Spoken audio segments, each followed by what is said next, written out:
So welcome to our last installment in the series in Luke. Well, we're kind of wrapping it up next week, but next week we're really focusing on Easter, so it's just going to look a little different with some of our branding. But we've been going through this series looking at Luke's gospel, and along the way, Luke has made it clear what the stakes are. And that's something that you have to do when you're developing a story. I mean, imagine that you're writing a drama or a movie or something like that. You need to up the stakes so that your viewers or your readers feel invested in what you're doing. There has to be something to be won or something to be lost. And the easiest way to do that, the easiest way to kind of ratchet up interest really quickly is to make the stakes world-ending. When you make it that large, that everything becomes really tense and interesting. And so a lot of movies do things like this. They have like alien invasions where the whole world is at stake, or a big disease that's going to take over and destroy all of humanity. It's gotten so popular that even board games have kind of caught on to this. One that I like, it's called Pandemic. I don't know if you've ever heard of it before. Yeah, some of you are familiar with it. Some of you at this point, if you've been around for a little while, are probably wondering if like the board game distributors are paying me to do some of these sermons. Rest assured that if they were, I would never tell you. Pandemic, the basic idea is that there are 4 diseases that are taking over the world, and so you and your teammates have to both prevent their spread and discover their cures. And so this game's different than most board games. Most board games, you have winners and losers. This one, you all win or you all lose. If you win, all 4 of you who play this game together save the world from these diseases. If you lose, everybody dies. That's the idea.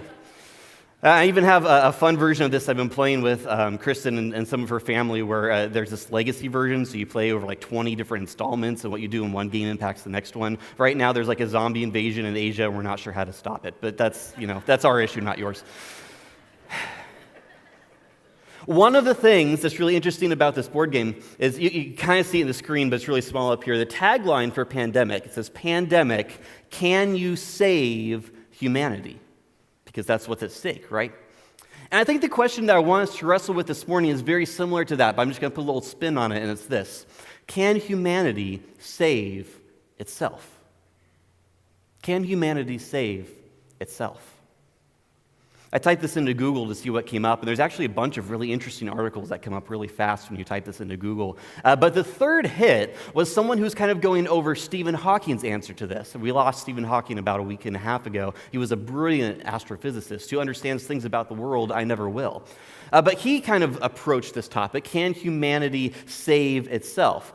And his basic answer to that question is yes, but we've got a dicey 100 years in front of us.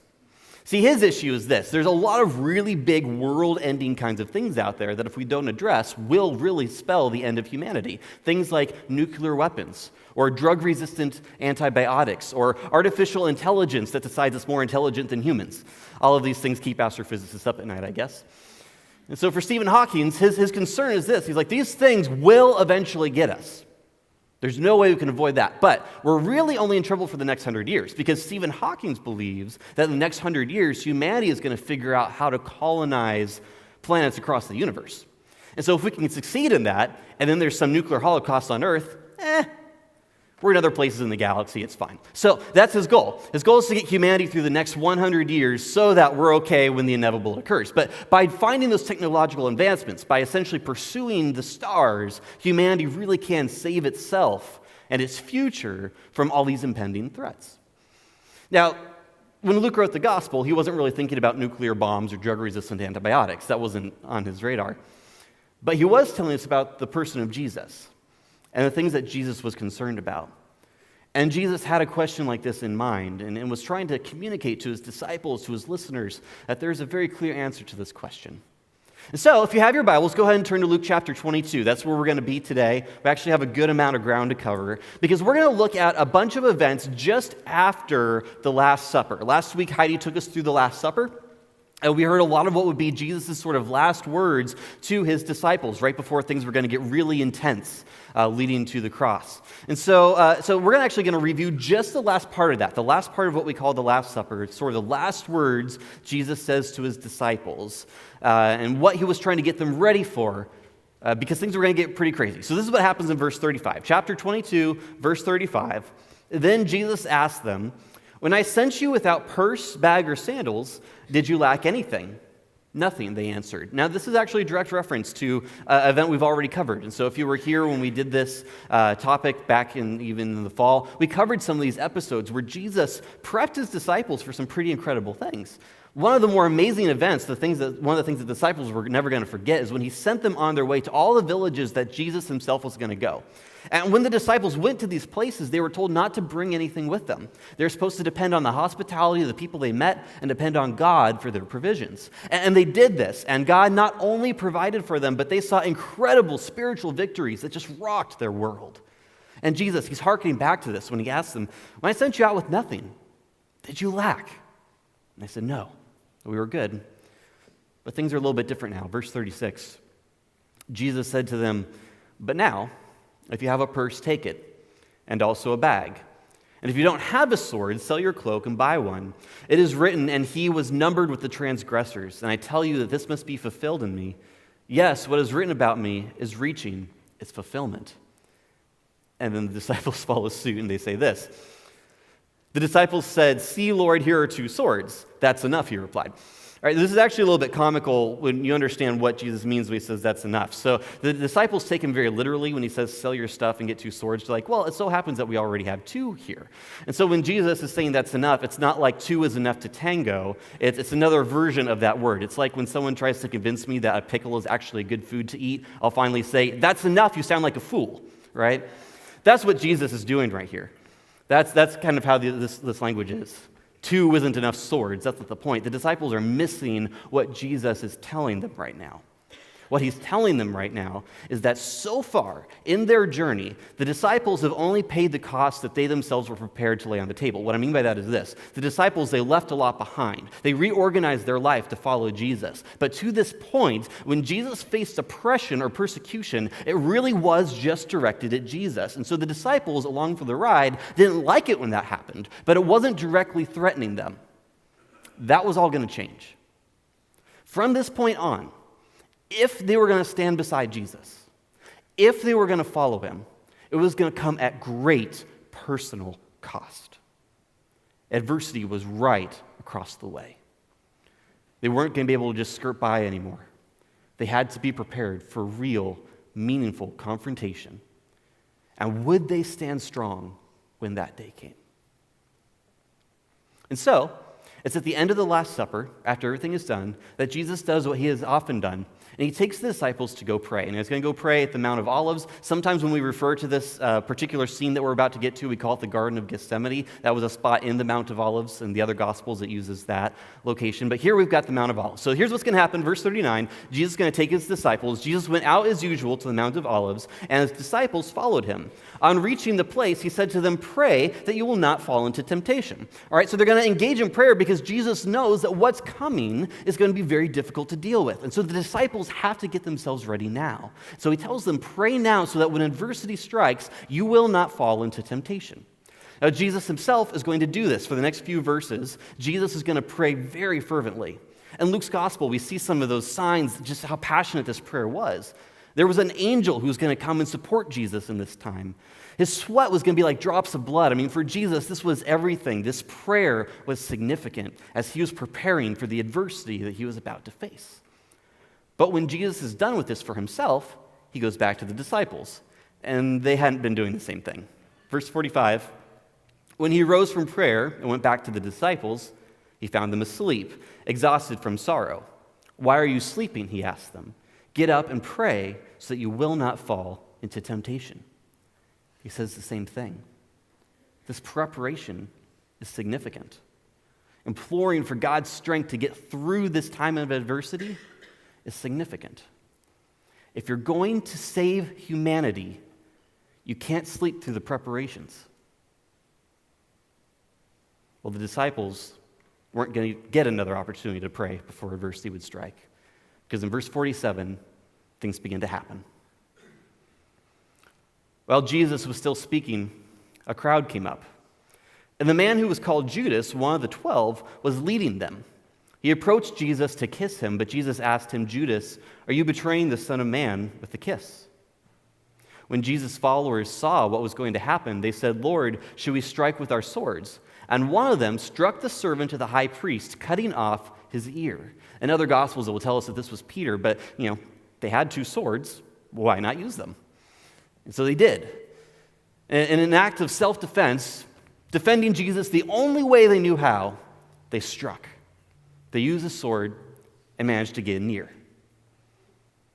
But this wasn't how Jesus wanted the confrontation to go. This wasn't the kind of battle that he intended to fight. He wasn't going for a brawl. And so Jesus says this in verse 51. But Jesus answered no more of this, and he touched the man's ear and healed him, undoing the damage that had been done.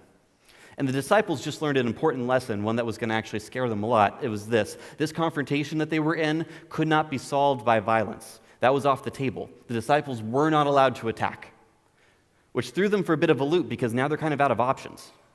They really don't know what to do here. See, this is the deal. They're facing a really dangerous-looking crowd. You get more of the sense in verse 52. Then Jesus said to the chief priests, the officers of the temple guard, and the elders who had come for him, "Am I leading a rebellion that you have come with swords and clubs? Every day I was with you in the temple courts, and you did not lay a hand on me. But this is your hour when darkness reigns." So here's this confrontation. Here's what's happening. There's all these really high-powered people who are standing there opposing Jesus. And the disciples, the only thing they know how to do in this situation is to attack, to defend. And yet, if you're going to save humanity, you can't do it with a sword. Jesus is standing there with his disciples. It may have just been the 12, but Jesus had more disciples than that. At one point, he had 72. We don't know really how many of them are there that day. Could have been a large crowd on Jesus' side. It could have been smaller. We don't know. But we do know that on the other side of Jesus was a pretty large crowd, made up of a lot of really powerful people. Some who were powerful because they had a very strong military presence. Some who were powerful because of their standing, religiously or in government. And these powerful people were here to arrest Jesus. They couldn't do it during the daylight, as Jesus points out. If they had tried to arrest Jesus while he was at the temple in front of people, many of whom still thought that he was the Messiah who was going to save them from Rome, all this would have gone crazy. There would have been a riot. It would have been bloodshed. And so instead, they're trying to sneak in at night and take Jesus while no one's looking. The problem is there are people there.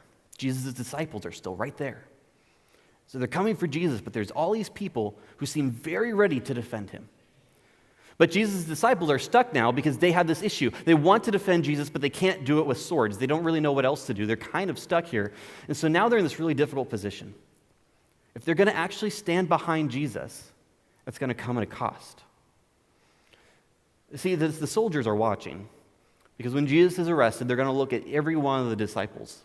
And any disciple who makes a move, they're going to have to arrest as well.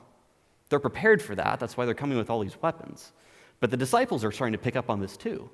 If Jesus gets arrested, and I'm not allowed to fight back, then there's only one other course of action if I'm going to stay with Jesus. I have to get arrested myself. That's the only option available to the disciples. If they're going to follow Jesus into this next step, they would have to get arrested with him. And so this tension is thick as Jesus and his disciples are on one side and all these people in the crowd are on the other. And no one's quite sure what's going to happen until at last some of the guards break the tension. Verse 54, then seizing him, they led him away and took him into the house of the high priest. Peter followed at a distance. The guards apprehend Jesus, they pull him in, and they begin to look at the crowd of the disciples, wondering what they're going to do. Now in Luke's gospel, unless your name is Peter, we don't hear from you again. Peter, we know, follows at a distance. In Matthew, he actually makes it more explicit. Matthew's gospel tells us that actually then all the disciples deserted him and fled. When it came to that moment where they had the opportunity to be arrested with Jesus or to flee, when the cost to themselves, when harm was very real, a real possibility, the disciples couldn't pay that cost. They couldn't bear that. Yes, they wanted Jesus to be the Messiah, very much so. But this cost, it was just too high. If you want to save humanity, you have to be prepared to pay the cost. So Jesus is taken to the house of the high priest, and this is where Peter's going to go as well. So Peter is going to follow. He's not going to desert quite yet, but Peter is going to follow Jesus, just at a distance, a safe distance. But one of the things that Luke identifies here is that they're taken to the same place. And so at different points in this next scene, Jesus and Peter would actually be able to see each other. They're in the same house, really. Probably a large house, but they can see each other from time to time. But the attention's going to shift now to Peter just for a second. Jesus will come back to. But Peter, following at a distance, has some decisions to make. This is what happens in verse 55. And when some there had kindled a fire in the middle of the courtyard and had sat down together, Peter sat down with them. A servant girl saw him seated there in the firelight. She looked closely at him and said, This man was with him. But he denied it. Woman, I don't know him, he said. A little later, someone else saw him and said, You also are one of them. Man, I am not, Peter replied. So twice now, Peter denies knowing Jesus. If you were here last week, you know that Jesus already predicted this. He actually said that Peter would deny him 3 times. 3 times, Peter would say he doesn't know who Jesus is. Now, back then, Peter defended himself. He said, No, I'm ready to go to prison and to death with you. But today, he finds himself twice denying Jesus. And now he's presented with one third opportunity. Look at verse 59. About an hour later, another asserted, Certainly this fellow was with him, for he is a Galilean. One more time, Peter's confronted with the opportunity to stand behind Jesus or to deny him. Now, if this was any number of movies in which humanity preserves itself at the end, things might look a little different. This might be the scene where the ring is finally destroyed in the fire of Mount Doom. This might be the scene where the scared villagers and centaurs and hell cells finally overcome their issues and join Harry to face Voldemort. This might be the scene where Luke looks at the emperor and says, I will not join you, I will not turn to the dark side. And his father ultimately turns on the emperor and saves his son. Those are stories of humanity stepping up at the last hour. If this was that story, then this is what Peter would have said. He would have said, Yes, I am with him, and I will stand by him even in death. But friends, this is not a story of humanity redeeming itself. Instead, Peter replied, Man, I don't know what you're talking about. Just as he was speaking, the rooster crowed. And Peter, for all his best intentions in the world, fails to stand behind Jesus. Humanity in this hour, when Jesus is most in need, fails. If you're going to save humanity, you cannot exchange the truth for a lie in order to preserve yourself. And yet that's what Peter does. Jesus is going to have to face the next few events by himself. His disciples, his followers, are not going to be there. He's going to have to take these steps on his own. This is kind of how the rest of the story plays out. This is unique to Luke. This is a really fascinating image to look at. The Lord turned and looked straight at Peter. Remember, they're in the same house. So in Luke's version, now they're looking at each other. Their gaze is fixed. And Peter remembered the words the Lord had spoken to him. Before the rooster crows today, you will disown me 3 times. And he went outside and wept bitterly. Peter knew exactly what he had just done. And he remembered what Jesus had said to him. And in Luke's gospel, it has a lot to do with this very powerful image right here. The Lord turned and looked straight at Peter. In the moment of his failure, Jesus locks eyes. He doesn't say anything. But it's almost as if Jesus is saying to Peter, you are not going to be able to follow this next part of the journey with me. This was never your road to travel because humanity can't travel this road. Humanity cannot make it to the cross. It's too far to go. When you look at the Gospel of Luke and you ask yourself the question, can humanity save itself? The answer is a resounding no. Now, I hate to go against a mind like Stephen Hawking's on that. He's a smart guy. And he understands things I never will. But for him, humanity can save itself if it applies its knowledge and its thought and its goodwill toward advancement. And every step along the way, we can find some way to avoid the crises that are in front of us. It's actually really interesting to me. I have a couple friends who are atheists. Some of them I even call evangelical atheists because they're like really excited about being an atheist. It's like they kind of like share that almost with as much fervor as Christians share their faith sometimes. And that's okay, actually. I engage in some really interesting conversations with some of my friends who are like that because they'll send me things like some comics that kind of help me understand a little bit more of their viewpoints. Probably about half of them are really just rants and aren't that interesting, but there's a good chunk of them, these comics, that help me understand a lot about how our world thinks about God and how our world thinks about salvation. I remember this one comic. It was God and his angels around this conference table, and it looked like it had happened maybe just after God had created humanity. And the angels in this comic, they're telling God, God, you made humanity. This is an incredible creation. Well done, God. And God's like, thank you. I appreciate that. That's good. And the angels say, okay, well, you've got this infantile humanity. They don't know very much, so surely you're going to share the secrets of the universe with them. So, I don't know, maybe you can start, God, by just telling them about electricity. And God says, nah, I'll let them figure that one out on their own. And the angels are a little bit stumped at this. It seems like God is withholding some good things from humans, so they keep going on like, okay, well, here's the thing. If you let humans just kind of wander the earth by themselves, they're going to get this weird illusion that the earth is flat, and that's going to give them all sorts of headaches throughout their history. So why don't you at least tell them that the earth is round? God's like, I'll let them figure that out for themselves. And on this goes, where the angels are trying to bring all these things to humanity, all these things that God seems to be withholding. And I realize that is, in many ways, sort of a perspective that people have on salvation. That for many people, a God who withholds can't be a good God at all. If God was really going to save us, the way he would do it would be to give humanity all the tools it needs to save itself. God could save humanity by giving us all the technological advancements that we could think of. God could save humanity by forcing every war to cease. God could save humanity by elevating us to the status of immortality, maybe even making us gods ourselves. A truly good God would save humanity by giving humanity the means to save itself. That, anyway, is sort of the notion, the sort of the theology of that comic. And I think for us, when we look at the cross and we look at a Jesus who decided to save humanity by subjecting himself to death, it seems entirely backwards from what we would expect. Because we expect God to do something different. We expect God to give us the means to rise past our own issues. But here's the problem, and we know this, right? How long did it take after Einstein developed E equals MC squared for us to create the bomb? Humanity could be given all the technical, logical wonders of the world. We could. And we would immediately find some way to misuse it. We're really good at that, as it turns out. And that's because the real problem for humanity isn't a lack of technological ability, isn't even our mortality. The real problem for humanity is the evil that resides within our own hearts. And sometimes we call that sin.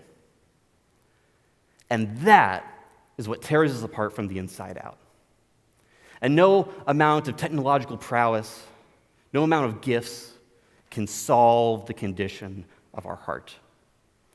So the salvation that Jesus had to give was the kind that humanity can never do for itself. He had to take on the evil of all of humanity's heart and die with it. And that is how he was going to change the course of history and begin to move us toward a kingdom in which God really can reign, in which our relationship with God can be restored, and we could find life now and forever with the God who created us. It's different than the narrative of some of my friends, and I get that. And for you today, maybe that's something that you struggled with. It seems like God is withholding from us, but I want to tell you this today. God gave up everything for us. And it's in that salvation can be had. And humanity, on its own, cannot walk that road. So I think when Jesus was actually staring at Peter, when they were looking at each other, when they locked eyes, I think that Jesus was also trying to remind Peter of everything that had already happened. Because he'd already told Peter that, yes, Peter, you will deny me 3 times, but there's more. In verse 32 of Luke, you see this. He continues to say, but I have prayed for you, Simon, that your faith may not fail. And when you have turned back, strengthen your brothers.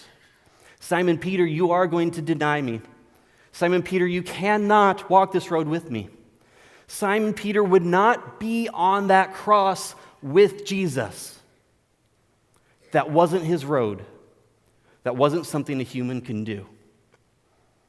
But that didn't mean that Simon's story was over. Because later, once the price was paid, Peter would have a role to play. Peter may have not been able to be on that cross that day. We as humans could not be on that cross that day. But here's the great news.